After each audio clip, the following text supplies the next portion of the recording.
রিপা, তুমি যদি 2026 সালের জানুয়ারির 1 তারিখ 1 লাখ টাকা সোনা কিনে রাখতে, জানুয়ারির 29 তারিখ সেটা তুমি বিক্রি করতে পারতে 1,28,000 টাকায়। কি বলো, এত বেশি? এই অল্প কয়েকদিনের ব্যবধানে এত বেশি কিভাবে হলো?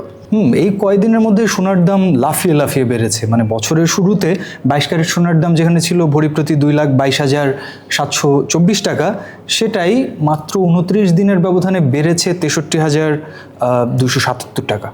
ও হ্যাঁ, দেখলাম 22 ক্যারেট সোনার দাম বেড়ে 2,86,000 টাকা হয়েছে 29 জানুয়ারি সকাল 10টা থেকে।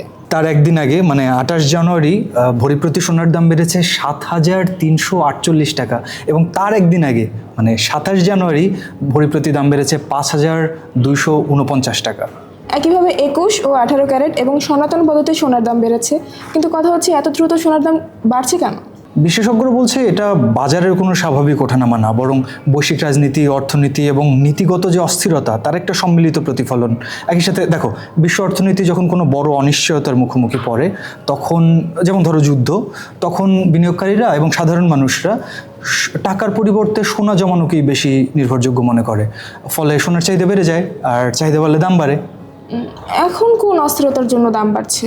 বিশ্বব্যাপী বেশ কিছু যুদ্ধ অনিশ্চয়তা তো আছেই। একই সাথে মার্কিন প্রেসিডেন্ট ডোনাল্ড ট্রাম্পের কারণে বিশ্ব বাণিজ্যে যে অনিশ্চয়তা তৈরি হয়েছে, এর ফলেই বিনিয়োগকারী, সাধারণ ক্রেতা, এমনকি অনেক দেশের কেন্দ্রীয় ব্যাংকও সোনা কেনার দিকে ঝুঁকছে। আর তাই এই বাড়তি দাম। আন্তর্জাতিক বিভিন্ন সংস্থা বলছে যে সোনার দাম দ্রুতই আউন্স প্রতি $7,000 পৌঁছবে। তার মানে সোনার দাম আরও বাড়তে পারে এমন পূর্বাভাসই পাওয়া যাচ্ছে। ঠিক বলেছো।